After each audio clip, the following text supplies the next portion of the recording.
डाली के केवाड़ी में कीली अब सूते के मिली। ए हने बे का कहले कहू का कहले का तोरा ई जन्म में सूते के कबो ना मिली। काहे ना मिली? शादी जन्म में होकर मुश्किल बा। काहे को काहे? खाली तोरा बुढ़वा बाप के चलते। ए कौन गलती हमारा बाबूजी में बोलो? ते तो समझते बड़ी जाके देख ले। जाके देख लियो हम। हाँ अच्छा ठीक बात है, ढूका लागत देख निका का गलती होता आज पीटे मुंह करे खाए सु।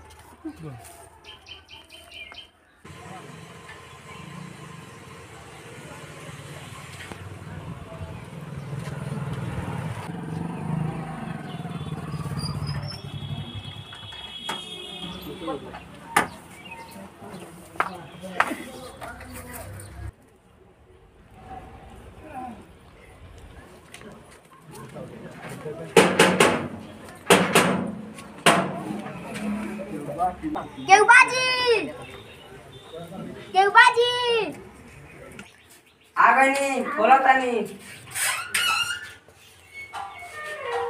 बोल लगी चल बना बना बाबूजी बाबूजी कहां मार भइल बा हां केवी ताई बा साथ नहीं ये जो बच्चों का हार्ट अटैक करा देबो। हां लिया चटी लिया बिछाओ। नमस्कार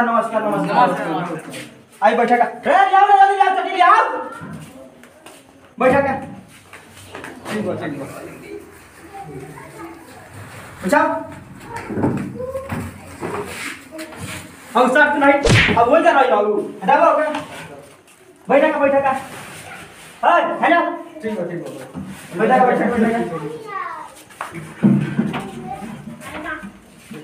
तब बोली लो कैसे आवे के भइल बस अन्य हजार घुमा ठीक बा रे छोटका पानी पी के लिया ए चिगरुआ लिया पंखा लिया लगाओ यहां देखो बहुत गर्मी होइल बा अभी छोटका बाबू तेल फेंक देला मारे लिया जल्दी से अपन पंखा लगाओ चलो और सा समाचार बताइए बढ़िया बाबे अपन कुल बताइए। बड़ा जल्दी पानी पी लेनी लो महाराज। रे छोटका हटाओ रे ले जो पानी पी लेनी लो तब और सब बताइए लो का आवे के का इसी बा आया नहीं है जल्दी देख सुन लिया। अच्छा तो देखी हम ढेर हम ना मांगे ठीक नु 3 लाख कस दे दिलो एगो बुलेट दे दिलो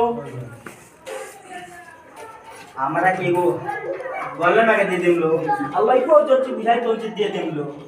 अच्छा ठीक बा जो तो है तो मिल जाए। हां बाकी एक बार लइको के दिखा देती। अरे मारे लइको के छोड़ी ना हमरा के रो पहले देखी ना तो बात ठीक बा हम देख हमारे लइका में कोनो खूबी नहीं है लइका नमूना बा जान जाइए। हाँ लाखों में एक बा गांव में नाम बा ओके। लइको के तनी दिखा दी तो बहुत मेहरबानी। अरे महाराज रोवा लइका टेंशन काहे लेता नहीं ओकरा में त काला खचा खोच भरल बाटे रोवा विदेशिया टारो से लेके पूरा दुनिया में जो है तो ऐसा नमूना लइका ना मिली ओके मत पूछी कैसन लइका बाटे ओइसे त इतना भाव बाटे ओक लइकवा के। अच्छा ठीक बा तो तनी बुला देती देख ली का दी। अरे महाराज रोवा विश्वास का हे या त बा लइको बाबू तनी फोन कर बुला देती। सब नहीं पंखो काने चलाओ तू हां लगा फस यहां लोग गर्मी होता है टेंशन हुआ मत ली छोटी छोटी बात मारी कि ओकरे भाई होवे यो नमूने बाटे। हां मतलब जे बस ये नमूने बा लेकिन वो टेंशन मत ली जब बाका लइको बाटे नु मत पूछी हमरो बस का करनी हो काला खाचा खच भरल बाटे। अच्छा ऊपर ठीक बा तनी कुछ कम बस कर दे ना रौवा जैसे कितना ऑयलो लो हित लो एकरा से जानते कितना मांगत रहनी पहले 10 लाख ऊपर तो ठीक बा। एगो बुलेट मांगत रहनी हो तो कम करते करते 3 लाख पाइल बानी हो अब एकर 1 रुपया कम ना रौवा शादी करे के बाद करी ना तो रौवा रास्ता धरी ठीक बा कोनो बात नहीं है घरे चल के हमरा विचार करे ठीक बा बताए ठीक बा चलता नहीं जा प्रणाम रात जो छोड़ के आप जा खाली तो पंखुआ ना चाव में रहता है काना खोस ले मेरे आवत आलवा 1 लाख में 2 लाख में शादी करे हैं भगवान लोग के नहीं है बतावा मर्द तू नहीं इतना कम रेट में शादी होई ना ए बाबूजी बोला संसार बा बोलो सन बैठा अब बताओ सन बाबू 1 लाख में शादी होई ना हुई वो तो फ्री में शादी करे खाती हां फ्री में होई बाबूजी हाँ। बड़ा तो नहीं खुश रहो बाबू सौदे का बाबूजी बड़ी बेचैनी होता ए बाबू बात नहीं के बन पावत पता बोले बड़ा बनल बात ना गोइलो लो घर है ठीक नहीं करो लो हमनी के बतावे नहीं जाए फोन क के का बाबूजी माने का चाहता हूं शादी ना हो के नहीं चाहत के शादी होखे एक आदमी बोला सही बात ठीक बा दोबारा से बोल अब हम जानते राज के बात बा आ दोबारा से बोलते बुझियो फेर नहीं था जात नहीं जा जा अपने शादी अपने कर लिहा अबने बोरी बोलैला बानी ये बोरी बोलैला बानी परसों फिर से आवता सन हमको करम ठीक बा ना बोल काली में ना बोल देख लियो तू अपना देखो फोन आवता कि ना गइला हलो नु बात नहीं के बनता उनके लड़की खोज के ले आई हां इहो एगो लड़का बात नमूने बाटे बाप के जितना नहीं करत हां मुली लाता रह तो हनी के मत करियो सा ना ना बाबूजी पहला हम तार बेइज्जत करी बे सब नहीं बेइज्जती करबो ना बाबूजी इज्जत कर हां इज्जत वो से कर ई तो एगो बड़ा सा नमूना निकलना तो हनी के मत निकलियो सा नमूना रे छोटका तोरो कहता नहीं ठीक हां बोलो बहुत खुली पर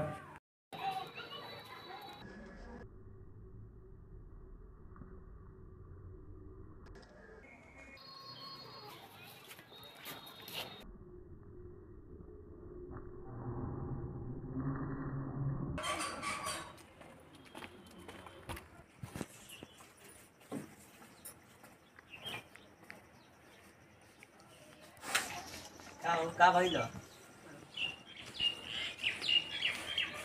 सुनिए ही तारे लोसन का भइल ए हमार बूढ़ो बाप इतना नेरा हो गइल बाटे दहेज के साफ लालची बाटे जान तक कि गांव जिला जवार में हम नमूना पिस बानी ओए में दहेज मांगता हां जानत नहीं कि जो हियाला तार बुढ़वा बाप रही तो हियाला तार शादी ना होई अच्छा ठीक बा कोन बात ना मुझे जुगाड़ लगाओ तनी हाथ लगा भगवे करे पक्का बा देख लियो लो गांव जवार में जिला जवार में पुराना हमार नाम रही कि लेके भागल बाप को वजह से लड़की लेके भागल बा जात नहीं ठीक बा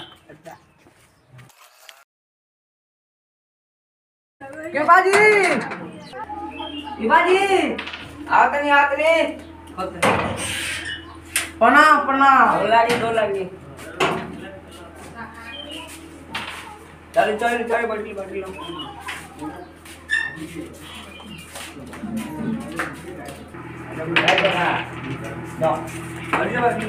नमस्कार ए चट्टी उठी लिया ना ठीक बा पानी पी लिया ना राजी बैठी ठीक बा तब और समाचार बताई सब बढ़िया बा तब शादी करे का विचार बा शादी करेगा तो घर से बातचीत हो गई बा बहुत बढ़िया शादी करे के बा हां तो लड़का को बुला देती देख लियो ए महाराज लइका छोड़ी ना ओए जा भाई घर दुआ और घर द्वार तो बहुत बढ़िया बा बहुत झकास हां अभी तो बात बा बहुत ज्यादा बढ़िया बा बाकी लड़कों के तनी बुला देती अरे महाराज लइका छोड़ी ना फिर टाइल्स लगवावेला भाई टाइल्स चले भी तो बहुत बढ़िया हो जाए टाइल्स लाग जाए तो बाकी लड़कों के तनी बुला देती अरे महाराज लइका रो छोड़ी ना लइको तो नमूना भत भाई खिड़की लोग तो भाई जंगला शीशा लगवावेला बनी शीशा तब तो और बढ़िया हो जाए एकदम घरवा के एकदम चमका देले के बा बात ठीक बा लेकिन लड़कों के तनी बुला दी तनी बबुआ के देख लियो जा तो ना माने बुलातनी बुला दी बाबू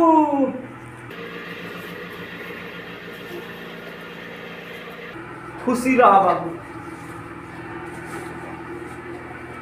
देखी ये बाबू बाबू लगा तो बाबू कहीं देखले बन गई तने कर पर हां इनके के लगा तो देखले बनी कहीं जो 2-4 बार जल्दी से गोल लाग के भाग जा। ठीक है प्रणाम जातनी ठीक बा देख ले नी लाल बाबू के नी। हां देख ले का रुगी रोस कौन और एक काला एकदम खचा खच भरल हे महाराज इनका के तो देखले बनी कोई जगह कुटात नहीं है कुटात में। हाँ। ए महाराज ओसन तो बात नहीं है। ना महाराज अब हम शादी ना कर ए महाराज ना ना ए महाराज ए महाराज शादी कर ली फिर ये होली शादी फिर ये होली फिर शादी कर ली। ना ठीक बात सुनी शादी एके शर्त पे करे कौन शर्त जो पे? 3 लाख दहेज रहुआ लेत रहनी हमसे हाँ। वो दहेज रहुआ देवे के पड़ी वही शर्त पे हम शादी करी। हम 3 लाख रहुआ दहेज मांगता नहीं गाड़ी मांगता नहीं सैली मांगता नहीं वो रहुआ हमारा के देवे के पड़ी देखिए यही पर शादी करे 3 लाख तो बेवा तो नहीं देवे के कुछ कम नहीं हो सक। हाँ कुछ डिस्काउंट कर सकता नहीं 50,000 रुपया दे दे एगो गाड़ी दे दे एगो सैली दे दे शादी जाए जे रहो तो हो जाए। बस दू जना बात करते हैं तू आराम से रह तो इतना कहाँ से हम दे तब हम शादी ना करब ए महाराज ना सदिया कॉली ना रह दी अरे लड़का नमूना ना ठीक बा हम देखत नहीं और एक काला खचा खच ना भरल लड़का नमूना बा हम देखत नहीं रहो, जाती, जाती, ठीक बा शादी अब हम ना करब जाए।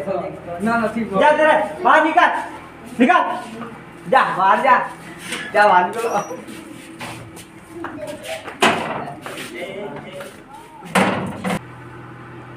50,000 रुपया मांगता रहो सुना। बाबूजी हाँ बाबू दिन भर पड़ गइल औसो हो जाए कि हमार सदिया का कहीं बाबू 3 बार 100 रुपया गिरल। अच्छा तो बड़ी खुशी की बात बा खुशी के लेकिन खाली दहेज के का दहेज के दहेज तू हमार बूढ़ो बाप तू मर्द अभी हमार शादी नहीं करत दहेज के चक्कर में तू हमार यार सही गलत सन कि तोर बाप शादी काटवा बाटे ठीक बा आज हम जान गनी तू दहेज के लालची वाला ठीक बा दहेज के लालची वाला सौरव नहीं पूरा जिला जवान में तार नाम रोशन हो गइल बा रोशन। हाँ दहेज हम ना ओखनी के मांगता रसन उल्टा का दहेज। दहेज उल्टा हाँ ला तो जमाना उल्टा हो गइल बा सौरव जमाना उल्टा नहीं क्या भाई तू बोल बता घूमबा है ना सौरव तू नहीं दहेज मांगता सुन उल्टा पूरा जिला जवार में नाम बदला बाड़ा पिता देखला बाड़ सुन तो के। हां नमस्ते प्रणाम। हमनी के एक वीडियो के माध्यम से ये सबके बताना चाहते हैं जब हमनी के समाज में दहेज प्रथा के लेके जौन भी बात होला एके खत्म कइल जाओ बस ये सबसे विनती बा इसे काम ना करे चाहिए। नमस्ते प्रणाम जय भोजपुरिया समाज।